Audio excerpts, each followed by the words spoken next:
welcome to the stage Connie Podesta.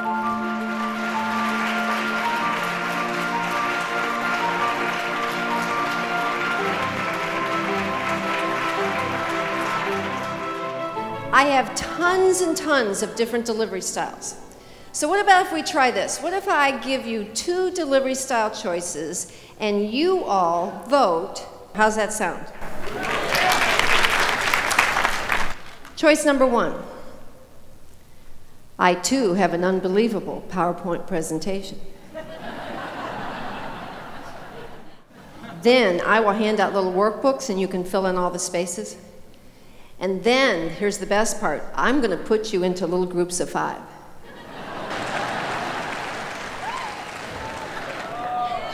How many of you vote for choice number 2 before you even hear it? Oh. All right, choice number 2, I am a comedian and I'm a therapist. How about if we do 45 minutes of comedy and therapy? So, how many of you could use a little comedy right now in your life? How many of you are sitting in a row with someone that could use a little therapy?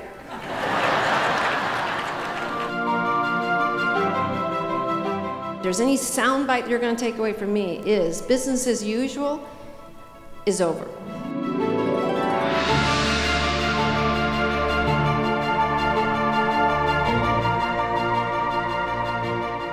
It takes courage to be successful.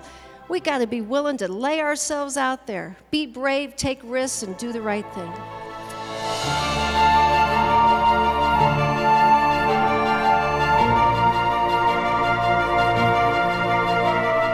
Leadership has nothing to do with a title, nothing to do with a diploma, nothing to do with a label.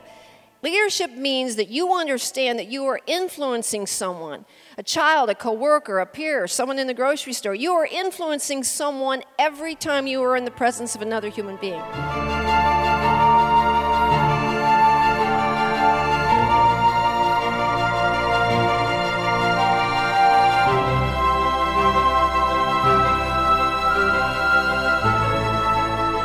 Has anyone in this room, since I have been talking, tweeted about me or anything I've said? Okay, great. I love it. Was it good? Okay, what did you do? You text me? I text messaged my team. And what did you tell? I just told them I figured them all out. Okay. How many people are on your Twitter account?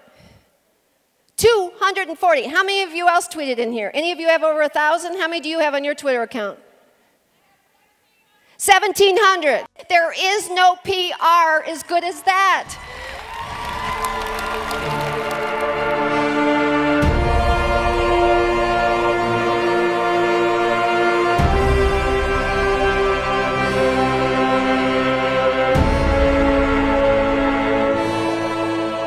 Sales isn't about necessarily selling a product.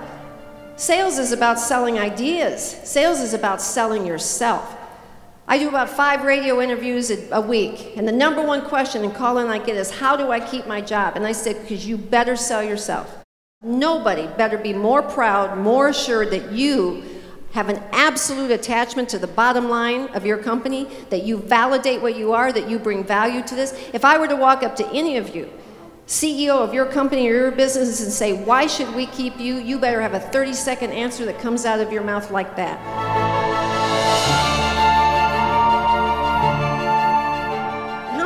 Heard other people that you work with complain. And here are the top complaints. Listen to this. It's amazing. Employee complaint #1.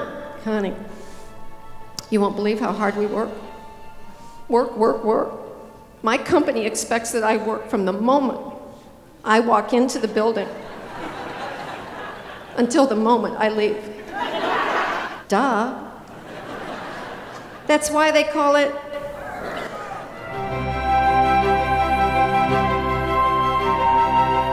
Sometimes people will email me and they say, Connie, if you had to give me one secret to success, what would it be? Mine has simply been this. I figured out what I could do really good, and I figured out what I can't do at all, and I go after the first, and I avoid the second.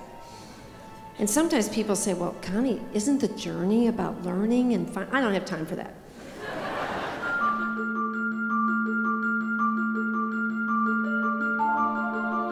character. The definition of character is not how you and I act when life is going good. That's easy. Who we are, who we really are, the essence of ourselves as a person, that is how you and I choose to behave when our life is so far from what we had planned that we can barely breathe. Character is how we choose to act when we're tired or angry, stressed, jealous, upset, in the middle of a crisis. That's when our kids watch us. That's when our employees watch us. That's when our customers watch us. How many of you in here are married, have been married, or wish you weren't married? Do you know that almost every couple, we have a verbal and a nonverbal, and generally the verbal is which one? Woman. Most men, you talk between 3,000 and 4,000 words a day. On a good day, women, we talk between 10,000 and 12,000. Which is why when you guys get home and your 3,000 are gone, we have 9,000 left. We have all these material possessions, and then we have relationships. And those two words, want and need, are exactly the opposite for each of those areas of our life. When it comes to material possessions, we need to focus on what we need and not so much on what we want. Relationships should be about choice. What do you want for your life?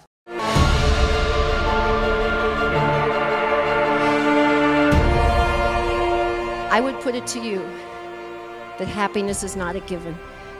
I would put it to you that happiness is a fight, it's a struggle, it's a choice every day. Every day I wake up, I choose to be happy rather than sad. Every day I wake up, I choose to be jubilant. Every day I wake up, I choose to be optimistic rather than pessimistic, and things keep happening that get in my way, and I have to keep recommitting to that choice.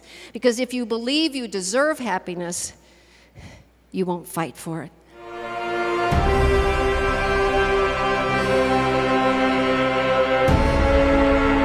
Go find a job.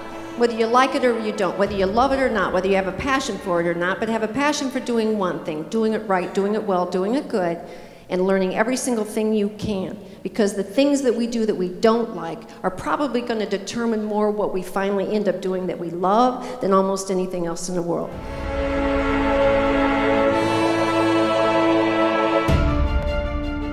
Balancing home and career. It's not about time, ladies and gentlemen. It's not about time. It's about self-respect. It's about identity. When I am on stage at work right now, I feel respected. I feel good. I feel smart. I feel proud. But I tell you what, when I go home at the end of a day and I walk into my own house, I have those same exact feelings. I feel respected as a mom, as a wife, as a friend, as a grandmother. I feel proud. I feel all the same things. Balancing home and career is not about hours. It's about how you feel in each of the areas of your life.